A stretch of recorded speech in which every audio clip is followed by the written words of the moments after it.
Welcome to the Potter Blog site, December 20th, 2012. Merry Christmas, everyone. This year we spent approximately $2,300 on doing professional gamma spectrometry food testing.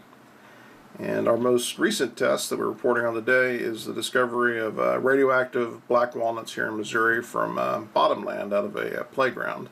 And we'll get into that in more detail in a moment. But first we'll show you what we'd like to test next. Hopefully with the help of your donations. So far we've received approximately $1,000 in donations to offset our $2,300 in testing. This is a coconut. Fell in the Florida Keys on July of 2011. We believe this will give us a very good indication of how far south the cesium cloud went. If you'd like to help us find out and determine what our risk is, please donate. On to the Missouri black walnuts. Before we sent these out to a lab, we did our own test with our Geiger counter. Took a 10-minute time test, and we'll show you here. Let's start it. Black walnuts here. Just took a 10-minute time count. 580 total counts. It's 58 counts per minute. And these are the black walnuts. So these come from Missouri bottomland. They were in the wild. Background radiation was 376 counts. So these came in 150% over background radiation. So we decided to send these off to the lab, as these would give us a pretty good indication of what might be in some of the bottomland here in Missouri from Fukushima.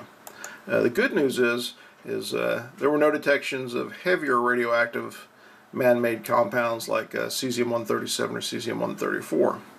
But, very interestingly, there was a detection in here of beryllium-7. And let me zoom in on that. And we actually came up with 4 becquerels per kilogram of beryllium-7. Now, beryllium is a very strong beta producer. For every single gamma it produces approximately 9 beta rays. So it's heavily beta favored.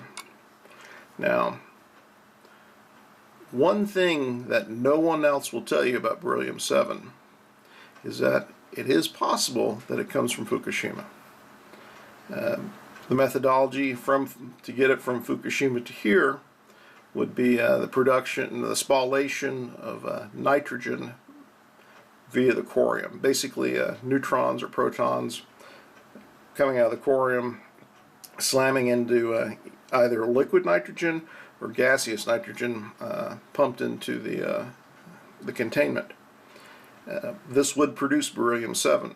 Beryllium-7 is lighter in weight than either nitrogen or oxygen, so it has a modality to travel and wash out in the rain. Now, whether or not this is from Fukushima, we can't say. Now, there is another production. Actually, it's very similar. Again, there's a natural methodology where beryllium-7 is produced, and that is from neutrons and protons striking nitrogen and oxygen in the atmosphere.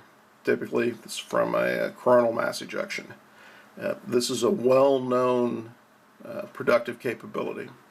And early on in the Fukushima crisis, in the initial stages when there were high detections of beryllium-7 going on, it was almost always blamed, I think it was always blamed, on natural occurrences. They never tell you that it could come out of what's going on in Fukushima.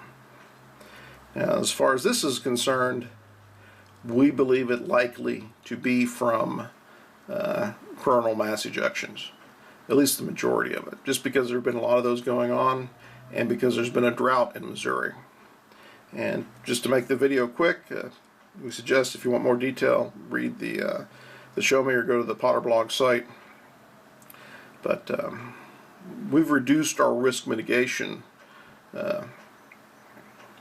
basically our risk mitigation threshold for items grown in the Midwest over the spring and summer of this year. And that's basically because of the drought. Almost everything that hits the Midwest from Fukushima and that has a potentiality to build up in the soil comes down via rain. Now, out on the west coast, different story. The Cascade Mountains and the Sierra Nevadas block a lot of the low-level stuff and bring it out into the watersheds west of those mountain ranges. So we still have a very high risk mitigation threshold for anything coming, any food product west of the Cascades or the Sierra Nevadas, or even in Canada, because they're not in a significant drought. But again, this is good news in so much as there was no cesium detected in this small chunk of bottomland. So hopefully that's some positive Christmas news. But the crisis is ongoing. And with every rainstorm, it accumulates. But it's just been accumulating very slowly now, thanks to the drought. Good night and Merry Christmas.